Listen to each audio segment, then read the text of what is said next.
नमस्कार, मेरा नाम है डॉक्टर पूरू धवन और आज इस वीडियो में हम बात करने वाले हैं थ्रोम्बोलाइसिस के बारे में। अगर आपने हमारी पिछली वीडियो देखी हो फास्ट के ऊपर जो हमने बनाई थी, लक्षण पहचान में बनाई थी, उसी में हमने एक बात कही थी टीपीए तो या फिर थ्रोम्बोलाइसिस। ये थ्रोम्बोलाइसिस कैसे होता है, क्यों करना पड़ता है, किन कंडीशन में होता है, किन कंडीशन में नहीं होता, इसको जानने की कोशिश करेंगे हम इस वीडियो के अंदर। तो जब हमारे ब्रेन की अगर हम बात करें, ब्रेन स्ट्रोक की बात करें, लकवे की बात करें, तो लकवे होने के पीछे दो बड़े कारण होते हैं।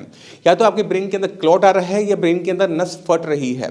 जब ब्रेन के अंदर कोई आर्टरी या वेन ब्रस्ट करती है तो ब्लड सीप आउट कर जाता है, फैल जाता है ब्रेन के अंदर जगह जगह, और जहाँ जगह वो फैलता है उसी एरिया में वो नुकसान करता है। अगर ब्रेन के अंदर क्लॉट आ रहा है तो आपका जो ब्लड का सर्कुलेशन है वो कहीं ना कहीं रुक जाता है। अब ब्लड कहीं पे पहुंच नहीं पा रहा तो क्या नुकसान होता है कि ब्लड अपने साथ खाना और ऑक्सीजन लेके जाता है। हमारे जो ब्रेन सेल होते हैं वो बहुत ज़्यादा एनर्जी के भूखे होते हैं। अगर उन्हें खाना नहीं मिला, ऑक्सीजन नहीं मिली, वो बहुत तेज़ी से मरना शुरू कर देते हैं। इसलिए अगर आप टाइम से हॉस्पिटल पहुंचते हो तो सबसे पहला काम डॉक्टर क्या करेगा, वो आपका एमआरआई निकालेगा। एमआरआई में देखेंगे कि आपको जो लकवा हो रहा है उसमें कारण क्या है, क्या वो क्लॉट है या फिर आपकी नस फटी है। अगर नस फटी है तो वहाँ पे टीपीए नहीं दिया जाता। अगर ब्रेन के अंदर क्लॉट आया है, उस क्लॉट को डिसॉल्व करने के लिए, थ्रोम्बोलाइसिस करने के लिए एक इंजेक्शन दिया जाता है जिसका नाम है टीपीए। ये जैसे ही आपको दिया जाएगा, आपका जो बॉडी में क्लॉट जो है वो डिसॉल्व हो जाएगा, ब्लड का सर्कुलेशन रीएस्टेब्लिश हो जाएगा और हमें लकवे में बहुत तेज़ी से आराम मिल जाएगा। ये जो टीपी का इंजेक्शन होता है, इसके वही पहले 1-2 घंटे बहुत इंपॉर्टेंट होते हैं। अगर आप इससे लेट पहुंचोगे हॉस्पिटल तो डॉक्टर्स इसको आपको देने से मना करते हैं क्योंकि इसके कुछ नुकसान भी हैं। मान लो कि अगर किसी की ब्रेन के अंदर नस फटी हुई है और उसे गलती से टीपीए दे दिया जाएगा तो क्या होगा, खून जम नहीं पाएगा। खून के ना जम करने की वजह से, खून के पतले होने की वजह से ब्रेन के अंदर जो खून बह रहा है वो और तेज़ी से फैलेगा और पेशेंट को नुकसान ज़्यादा हो जाएगा। इसी वजह से जहाँ पर हम देखते हैं कि हेमरेजिक है वहाँ पर टीपीए नहीं दिया जाता। दूसरा, अगर आप लेट पहुंच रहे हो, आपको डॉक्टर्स को पता है कि जो नुकसान होना था वो हो चुका है, अगर हम टीपीए देंगे तो वहाँ पे कॉम्प्लिकेशंस बढ़ेंगी। इसी वजह से अगर आप हॉस्पिटल लेट भी पहुंच रहे हो तो भी आपको टीपीए नहीं दिया जाता। तो वो कंडीशनल होता है, अगर टाइम से आप पहुंचे हो, अगर क्लॉट है तो ही आपको टीपीए दिया जा सकता है। तो अगर आपको लग रहा है कि आपका फेस टेढ़ा हो रहा है, बोलने में दिक्कत हो रही है, हाथ पैर चलाने में दिक्कत हो रही है, तो टाइम बहुत क्रूशल है। उस टाइम की इंपॉर्टेंस को समझते हुए टाइम से हॉस्पिटल जाना और टाइम से सही ट्रीटमेंट लेना बहुत ज़रूरी है। क्योंकि अगर आपको सही लाइन ऑफ ट्रीटमेंट पता है तो आप बहुत अच्छे तरीके से पैरालिसिस से बच सकते हो। अगर मान लो कि आप इससे चूक जाते हो, टाइम पे हॉस्पिटल नहीं पहुंच पाते, ब्रेन के अंदर नुकसान हो गया है, चाहे वो क्लॉट से हो, हेमरेजिक हो, और वो काफ़ी पुराना हो गया, महीना 2 महीना हो गया, वो रिकवरी नहीं हो रही, तब जाकर इसमें आयुर्वेद का रोल बहुत इंपॉर्टेंट हो जाता है। क्योंकि आयुर्वेद क्या करता है, आयुर्वेद अब आपके मरे हुए सेल्स को जिंदा तो वो भी नहीं कर सकता, मगर ब्रेन के अंदर जो रिकवरी का मैकेनिज्म होता है जिसको हम न्यूरोप्लास्टिसिटी कहते हैं, उस न्यूरोप्लास्टिसिटी को प्रमोट कर कर वो आपके हाथ पैर की खोई हुई क्षमता को वापस लेकर आ सकता है। अब आपको थोड़ी सी मेरी बातों पर डाउट भी हो सकता है कि हो रहा हो, इसलिए मैं आपको कुछ नहीं 4-5 पेशेंट्स के टेस्टिमोनियल के साथ रख के जा रहा हूं, जिससे आपको आइडिया लग जाए कि किस तरह से साइंस संजीवनी की मेडिसिन, आयुर्वेद की मेडिसिन एक पैरालिसिस पेशेंट पे काम करती है। नमस्कार, मेरा नाम है डॉक्टर पुरू धवन और आज हमारे साथ एक पैरालिसिस के पेशेंट हैं जिनका नाम है हेमेंद्र। हेमेंद्र कहाँ रहते हो? मानेसर। मानेसर। अच्छा, ये पैरालिसिस कब हुआ था हमें? 17 अगस्त 2020 में। 2020 में हुआ था। अब 3 साल होने वाले हाँ हैं। जी। साइंस संजीवनी से ट्रीटमेंट लेते हुए कितना टाइम हो गया? 2 महीने। 2 महीने। 2 महीने में आपको अपनी बॉडी के अंदर क्या सुधार नजर आया? बोलने में काफ़ी फर्क है। थोड़ा सा रह गया बट वो हो हाँ जाएगा। जी। और लिखने में बहुत मूवमेंट आएगी। लिखने में इम्प्रूवमेंट आ गई है, हाँ। लिख पा रहे हो अब हाँ सही जी। से? अब काम क्या करते हो आप? मैं कंपनी में था HR। कंपनी में HR थे तो वहाँ पे काम कंप्यूटर पे था? कंप्यूटर पे काम था। तो कंप्यूटर की प्रैक्टिस कर रहे हो? करता हूँ। पहले से बेटर हुआ टाइपिंग? हाँ जी। ठीक है।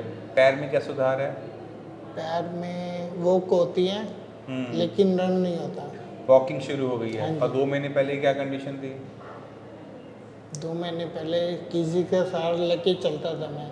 2 महीने पहले सहारा लेना पड़ता था, अब बिल्कुल सहारा नहीं लेना नहीं। पड़ता है, अपने आप चल लेते हो आराम से।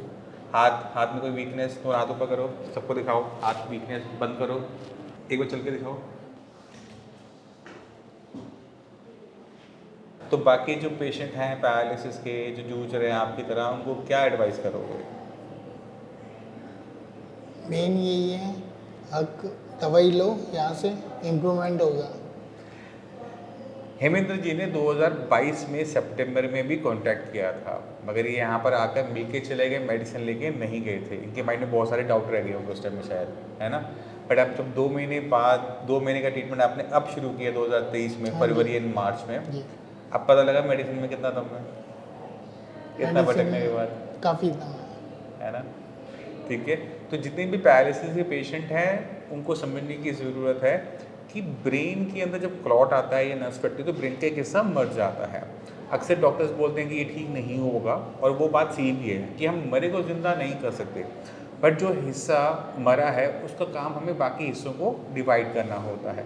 अब 2 महीने में अगर पेशेंट दोबारा से अपने सारे चलने लायक, बोलने लायक, लिखने लायक हो गया तो ये खुद में एक अच्छा इम्प्रूवमेंट होती है। तो हमें इन इम्प्रूवमेंट्स को, छोटी छोटी इम्प्रूवमेंट्स को किसी भी कीमत में नहीं छोड़ना चाहिए। जहाँ तक आज की डेट में हम बात करें तो हेमेंद्र जी अगले 1-2 महीने में काम पे दोबारा जाने लायक हो जाएंगे, और वही हमारा काम है, उसी, है ना। मेन क्या था, 2 महीने पहले किसी की सहारे की ज़रूरत है।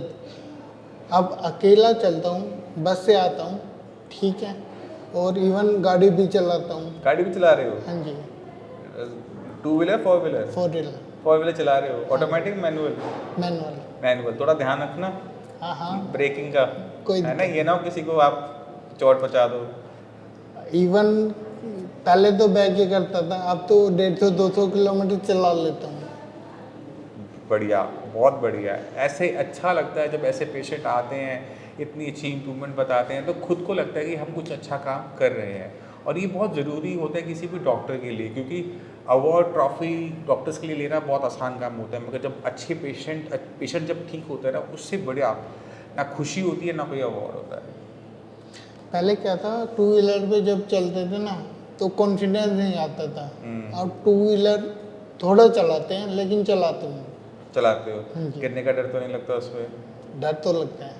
हाथ में भी ऐसे तो नहीं ना कि ब्रेक लेट लगती हो? नहीं, वो दिक्कत नहीं आती, दिक्कत ये आती है हाथ टाइम पे ब्रेक लगेंगे नहीं लगेंगे, मैं वो इसलिए तो क्या पूछ रहा हूँ आपसे, क्योंकि हाथ में वाइब्रेशन है अभी। हाथ में वाइब्रेशन है। हाँ जी। बट अभी आप कोशिश करो कि आप खुले में चलाओ ग्राउंड में, क्योंकि किसी को और को नुकसान ना पहुँचे। अभी तो ग्राउंड में ही चलाता हूँ, ग्राउंड में चला रहे हो अभी, और गाड़ी भी ग्राउंड में चला रहे हो, सड़क पे चला रहे हो? सड़क सड़क पे चला रहे हो, हाईवे पे, मनेसर हाईवे, गुड़गांव मनेसर हाईवे। मानेसर मेहंदगढ़। अच्छा, मनेसर से मनेसरगढ़, ठीक है।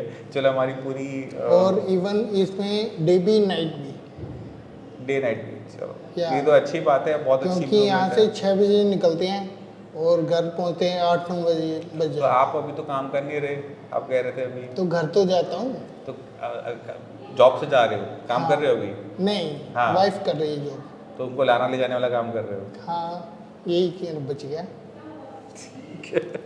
चलो, अच्छा है ना, टाइम मिल गया, जी। ठीक है। बट हाँ, ख़त्म होने वाला है, थोड़ी सी अपनी मेहनत करो, आप जितना हो सके रनिंग, अभी आपने थोड़े से लेदर शूज़ पहने हुए हैं, स्पोर्ट्स शूज़ डालो, और पार्क में, रोड पे, कहीं पर भी अपनी रनिंग वाले पार्ट को टाइम दो।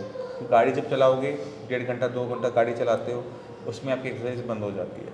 हमें वो टाइम लगाना है अपने आप पर, ठीक है। तो अपना जो टाइम है उसको सही से यूटिलाइज करते हुए रनिंग पे, कि थोड़ा सा अभी हल्का सा झटका लगता है जब आप चलते हो, वो ख़त्म हो जाना चाहिए। मेन दिक्कत आती है कॉन्फिडेंस की। वो बैलेंस जब ढंग से बनेगा वो हो जाएगा। वो जो हल्का सा आपको लगता है ना चलते समय कि यू नो पैर इधर लेफ्ट राइट जा रहा है, मैं उसी चीज़ की बात कर रहा हूँ। इवन कल ये भी किया था, जैसे रोड क्रॉस करना होता है ना, तो वो भी किया था वो मैंने। तो हो जाएगी, वो तो आराम से हो जाएगी। कैसे हो जाएगा? वो तो आप रनिंग रोड में नहीं होगा, रनिंग नहीं हो पाएगी। तो रनिंग में किया था मैंने। रनिंग में किया था, हाँ जी। जैसे शेर पीछे पड़ जाए तो जिसको भागना ना आता वो भागना शुरू कर देता है, हाँ। कल आपने वो वाला काम कर हाँ दिया। जी। मत करना, ऐसे दौड़ लेना, ठीक है, ठीक है ना। ऐसे क्या होता है, एक्सीडेंट में सामने वाले गाड़ी वाले को नहीं पता ना कि आपको दिक्कत है, वो तो अपनी स्पीड से आ रहा है, उसको लगेगा कि आप भागोगे। लेकिन आपके हाथ तो अब काम करते हैं, उसको रुकने के लिए बोलोगे रुक जाएगा वो। इतना डॉक्टर कभी भी नहीं बोलेगा कि अपने लाइफ को रिस्क हाँ, में लोग डालो। नहीं बोलेंगे, ऐसी ही बात है। आप बात को समझो, आप जो कर रहे हो अच्छी इम्प्रूवमेंट है, थोड़ा सा वेट कर लो, फिर सब कुछ करना ही करना है। आप दौड़ो, दौड़ने के लिए मना नहीं है, बट ग्राउंड में दौड़ो कि चोट लगने की संभावना ना हो। गाड़ी के सामने दौड़ने का कोई मतलब नहीं बनता। नहीं, दौड़ने में एक दिक्कत आती है, जैसे ग्राउंड में दौड़ते हैं ना, तब ऐसा लगता है गिर जाएंगे अभी। अब कल जब सड़क पे दौड़े तब लगा, तब तो क्रॉस ही किया था। तब डर था वो डर तो था, गिरने का। गिरने का नहीं, मरने का। हाँ, तो वहाँ पे क्या हुआ कि जब आप चल रहे हो ना, तो अपने लेग पे फोकस कर रहे हो कि मैं कैसे चल रहा हूँ। जब आप गाड़ी के सामने दौड़े तब आपको ये नहीं था, आपको बस ये था कि आपको सड़क पार करनी है। तो दोनों चीज़ों में फ़र्क आ गया। नहीं, इससे डर खत्म उसमें हो। कोऑर्डिनेशन का फर्क आता है। ये साइड है, आ रही है गाड़ियाँ, ये जा रही हैं, हाँ, आप कैसे क्रॉस करोगे? माइंड में फोकस खत्म हो गया ना। आपने फोकस अपने पैर से हटा के गाड़ी पे लगाया कि गाड़ी इधर से आ रही है, ये गाड़ी इधर से आ रही है, मुझे इतनी स्पीड पकड़नी है, तो मैं ये रोड इस तरह से क्रॉस कर लूँगा। तो वहाँ पर हमारा फोकस बदल गया। इस वजह से उस टाइम में हमें डर गिरने का नहीं लगा, डर हमें लगा गाड़ी का, कि गाड़ी लग ना जाए। ठीक है, तो वही है कि आपको अपना ये अपने माइंड से अब निकालना पड़ेगा कि मैं गिर जाऊँगा। नहीं गिरोगे, गिरोगे तो कहाँ से गिरोगे? जितने खड़े हो उसी से गिरोगे ना, 3-4 फुट से, चोट नहीं आ सकती। ठीक है ना। तो इस चीज़ का थोड़ा सा ध्यान रखो। बाकी अभी 2 महीने हुए हैं, उम्मीद करते हैं अगले 2 महीने के अंदर हम आपका ट्रीटमेंट भी बंद कर दें। ठीक है, ये जो इम्प्रूवमेंट आई है 2 महीने में, बस इसी के 2 महीने आगे और फीस में काम बन जाएगा हमारा। ठीक है। ठीक है सर।